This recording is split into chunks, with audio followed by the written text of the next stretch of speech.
Party తరఫున సురేష్ శెట్కర్ గారు పార్లమెంటుకు హైదరాబాద్ పార్లమెంటుకు పోటీ చేస్తున్న సందర్భంలో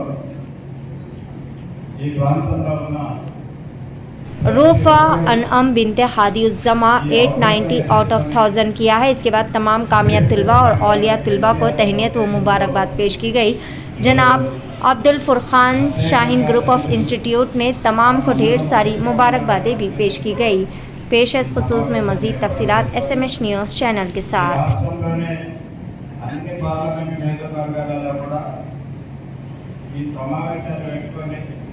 మనం ఎవరైనా కూడా చెల్లిపోకుండా కాంగ్రెస్ పార్టీని గెలిపించుకోవాలని చెప్పేసి సమావేశాలు ఏర్పాటు చేసే సందర్భంలో MRPSకు సంబంధించిన ఫౌండర్ మెంబర్ సతీష్ మాధవి గారు ఈరోజు మన ప్రాంతానికి రావడం చాలా సంతోషం. వారిని ప్రత్యేకంగా మన నియోజకవర్గం తరఫున వారిని ప్రత్యేకంగా ఆహ్వానిస్తున్నాం. అదేవిధంగా ఈరోజు గజ్జల కాంతప్ప గారు, వెంకట వరప్రసాద్ గారు, అదేవిధంగా వీళ్ళందరూ కూడా ఈ రాష్ట్రంలో మార్కెలంతా కూడా కాంగ్రెస్ పార్టీపై ఉండాలని మొత్తం పార్లమెంట్ అంతా తిరిగి కాంగ్రెస్ పార్టీకి ఓటు ఎందుకు వేయాలనే ఆలోచనతోని అందరినీ కూడా మేల్కొల్పాలని.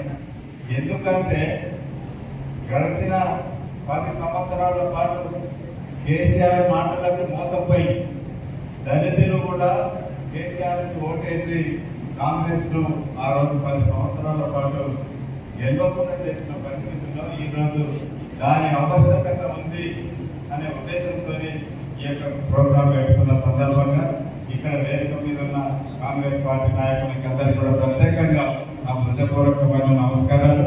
అదేవిధంగా వచ్చేసిన నా రక్త బంధువులైన నా సోదరులకు సోదరులకు అందరికీ కూడా ప్రత్యేకంగా హృదయపూర్వకమైన నమస్కారాలు తెలియజేస్తాను. మొట్టమొదట సురేష్ శెట్కర్ గారిని ఎందుకు గెలిపించుకోవాలనే దానికి ఒక మాట చెప్తాం. మనం 3 మాసాల కింద అసెంబ్లీ ఎన్నికలైనవి. ఈ అసెంబ్లీ ఎన్నికల్లో నేను పోటీ చేసినప్పుడు నేను ఓడిపోయాను. అది ఈ జైరాబాద్ ప్రజల దురదృష్టం అనుకుంటాను. ఎందుకంటే నేను గెలుచుంటే ముఖ్యమంత్రి గారు మొదలై చెప్పిండు, శేఖర్ అన్న నువ్వు జైరాబాద్లో గెలిచిరా నీకు మంత్రి పదవి ఇస్తాను చెప్పేసి.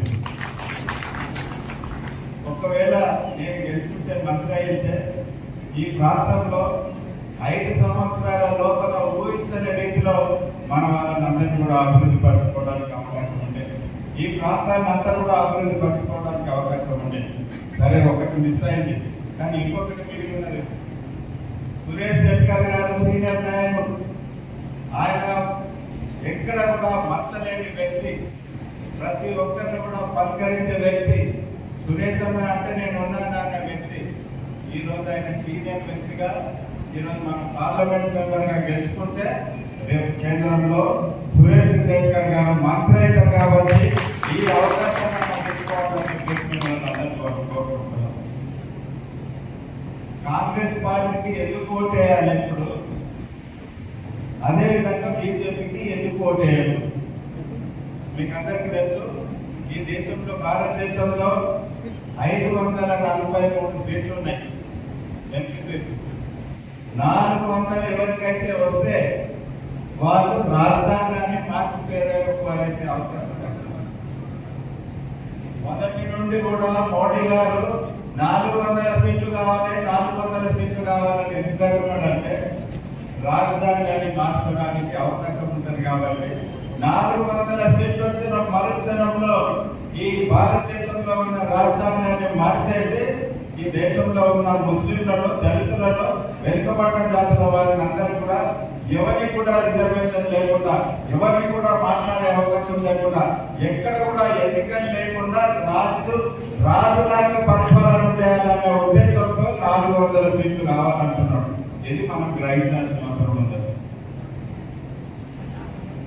మీకు అర్థమైందా? 400 సీట్లు ఎందుకు కావాలంటున్నారు? ఎందుకని చెప్పండి. 543 పార్లమెంట్ సీట్లు ఉన్నాయి. 400 మాత్రమే వస్తేనే రాజ్యాంగాన్ని మార్చవచ్చు. రాజ్యాంగాన్ని మారిస్తే ఎన్నికలు ఉండవుగా. ఎవరు కూడా మాట్లాడే రైట్ ఉండాలి. మొత్తం వాళ్ళే మోడీ రాజు చేద్దాం, ప్రెసిడెంట్ అయిపోయి రాజరికం చేద్దామనే ఆలోచనతో రాజ్యాంగాన్ని మార్చాలని చూస్తా ఉన్నాం. మనకి ఈరోజు రాజ్యాంగాన్ని మార్చి మనం అందరం కూడా మొట్టమొదటి ఉన్నప్పుడు బానిస బతుకులు, ఇంగ్లీష్ పరిపాలనలో బానిసల బతుకులు ఎట్లయితే ఉండేనో మళ్ళీ బానిస బతుకు పలుకుతామా అని చెప్పేసి ఆలోచన.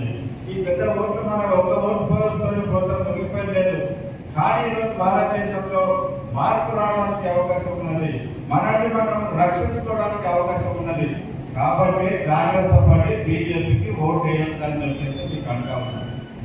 అతి జాగ్రత్తగా మోడీ గారు ఏం చేసిందంటే మందకృష్ణ సమాధిగా 25 సంవత్సరాల పాటు మాదిగలందరినీ కూడా ఒక్కటి చేసి మాదిగలకు కావాల్సిన హక్కులు, అదేవిధంగా ఏబిసిడి గ్రూపులు చేసి ఎవరెత్తున్నారో వాళ్ళకి అంత రావాలని చెప్పేసి కొట్లాడుతున్న ఆ వ్యక్తిని గుట్టలో వేసుకొని ఈరోజు ఆయన ఎంట తిప్పుకుంటే మనం అనుకుంటున్నాం ఏంటంటే మందకృష్ణ మాది గారు బీజేపీకి మనం అందరం కూడా బీజేపీ పోతాం అనుకుంటున్నాం. ఒక్కడే లేదు, ఒక మోడీకి తెలియగానే ఉన్నదని లేదు. నా పిల్లలందరూ కూడా ఈరోజు బ్రహ్మాండంగా చదువుకొని ఉన్నారు. నా పిల్లలందరూ కూడా హక్కుల కూడా కొట్లాడుతూ ఉన్నారు. నా కులపులందరూ కూడా ఈరోజు మేము కూడా రాజ్యం అయ్యాలని చెప్పి అనుకుంటున్న పరిస్థితులలో మందకృష్ణ ఒక్కరు సంఖ్యల దూరినంత మాత్రాన ఎవరు కూడా బీజేపీకి పోయే పరిస్థితి లేదని చెప్పేసి మీకు అందరికీ నేను మనం చేస్తా ఉన్నా. కాబట్టి అందుకే అతి జాగ్రత్తగా మనం అందరం కూడా బీజేపీకి ఓటు వేయాల్సిన అవసరం లేదు అని చెప్పేసి మీకు అది చెప్పడానికి అని చెప్పేసి మిమ్మల్ని పిలవడం జరిగింది. రెండోది, ఈరోజు కూడా స్వాతంత్రం వచ్చి 75 సంవత్సరాలు అయింది. మనల్ని ముట్టుకోరు, ఇలా మాకు ఓటేసే హక్కు సపరేట్ గా కావాలి అని చెప్పి బ్రిటిష్ వాళ్ళతో ఓకే అని చెప్పిన సంతకం తీసుకొని వచ్చి ఇండియాకి వస్తారు.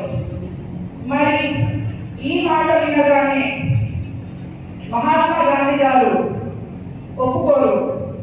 ఒప్పుకొని జైల్లో ఉన్నప్పుడే, మరి మనందరం తెలుసు ఎర్రవాడ జైల్లో ఉన్నారు అప్పుడు, మరి జైల్లో ఉన్నప్పుడే దీనికి నేను ఒప్పుకోను, వాళ్ళు మనము ఒకటే, ఇలా అంటున్నాన్ని కాంగ్రెస్ పార్టీ ఒప్పుకోదు అని అంబేద్కర్ గారిని పిలిచింది మాట్లాడటానికి.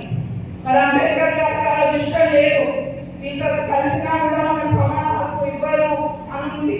కానీ గాంధీని ఇష్టపడే వాళ్ళు చాలా మంది ఉన్నారు కాబట్టి మీరు జైలుకి వెళ్ళండి, ఒకసారి మహాత్మా గాంధీ గారితో మాట్లాడండి అని అంబేద్కర్ గారు.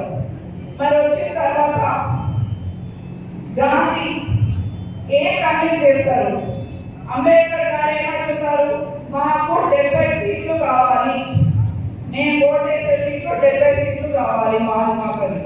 మరి మహాత్మా గాంధీ ఆ రోజు 70